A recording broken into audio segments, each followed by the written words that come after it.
Visão infernal. Essa é a história de hoje. Vamos lá para a história, amigos.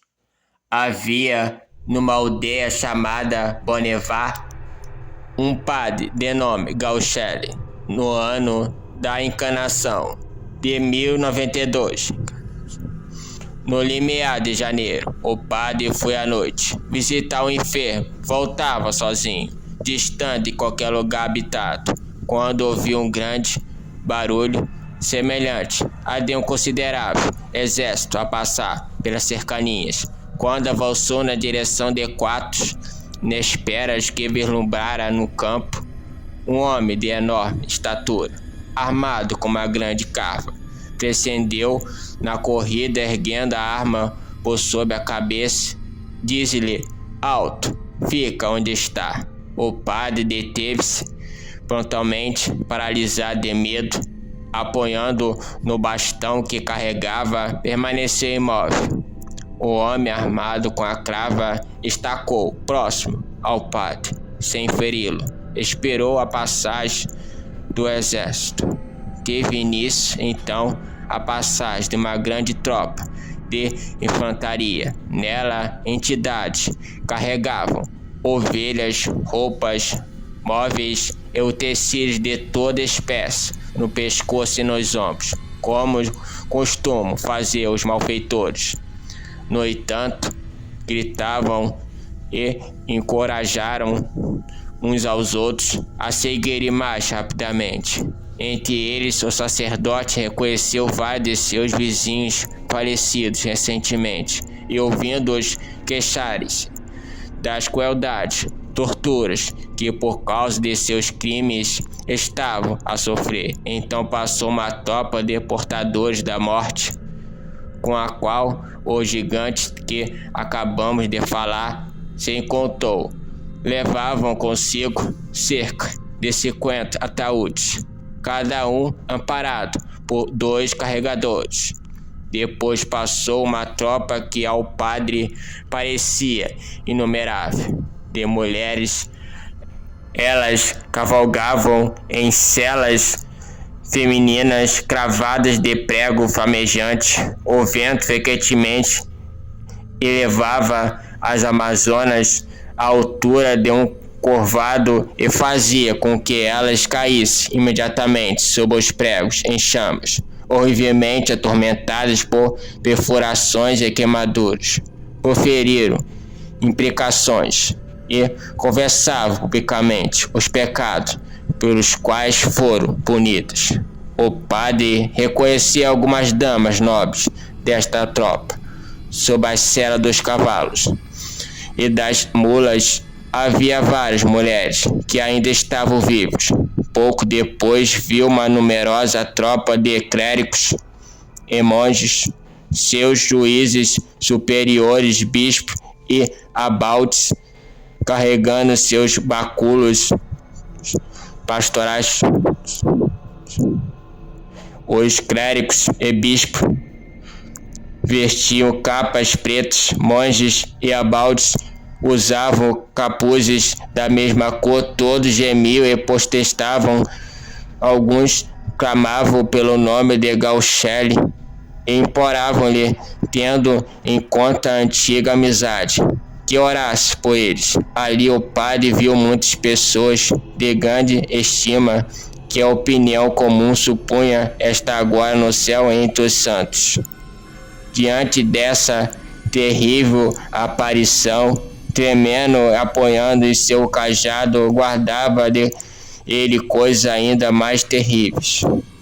Viu então o avanço de um grande exército, destituído de qualquer cor perceptível, salvo o preto, e uma flama cintilante todos os que o compunham, envergonhando insígnias negras.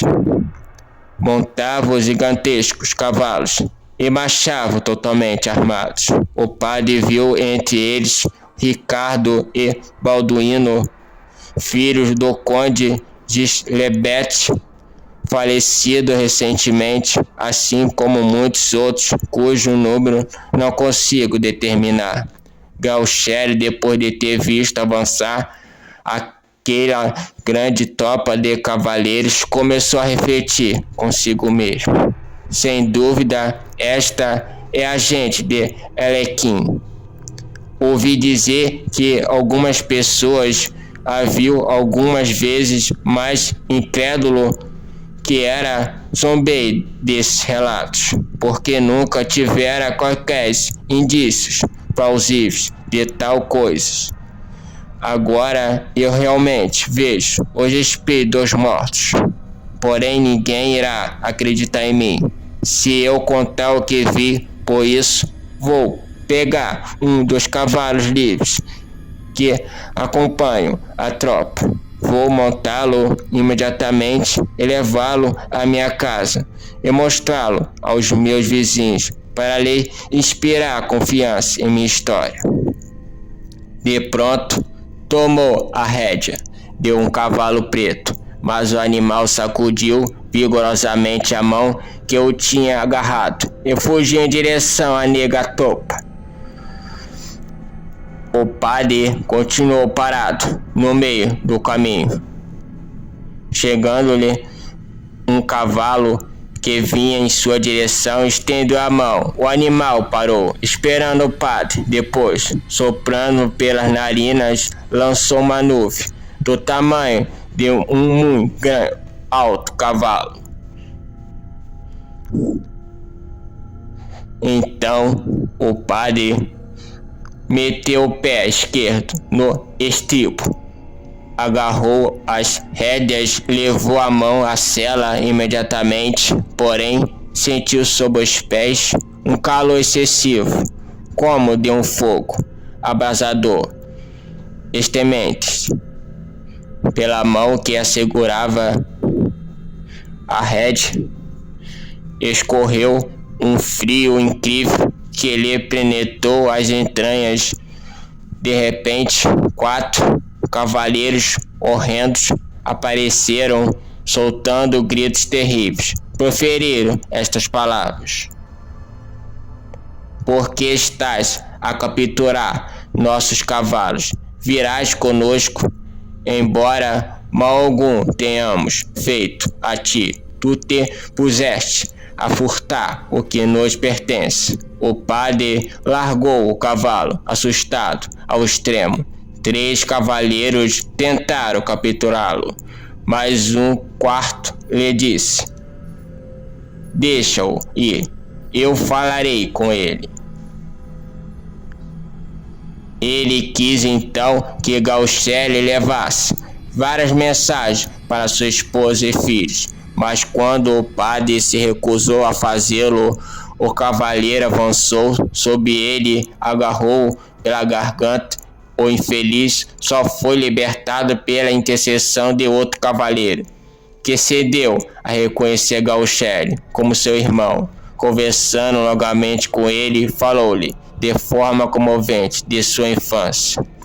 Durante a conversa, Gauchelli notou no calcanhar daquela alma condenada, próxima à espora, uma espécie de caroço ensanguentado que tinha a forma de uma cabeça humana. Espantado, perguntou-lhe o motivo. Não é sangue, respondeu o cavaleiro. É fogo. Parece-me mais pesado do que se eu carregasse comigo o monte Saint-Michel. Como usei esporas preciosas e muito afiadas para derramar sangue mais rapidamente, carrego, por justo motivo, um peso enorme nos calcanhares. Tendo preferido tais palavras, o cavaleiro fugiu apressadamente. Durante toda a semana, o padre permaneceu gravemente doente. Depois viveu quase 15 anos com boa saúde.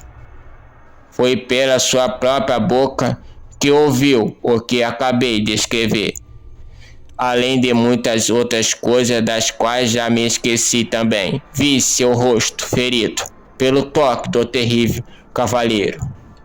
História. Tradução francesa, 1845. Era, gente, uma história francesa. Espero que tenham gostado do vídeo. Espero que goste da história também. Se achou interessante, não deixe de se inscrever no canal, de curtir, comentar e compartilhar o vídeo. Até o próximo vídeo e fui!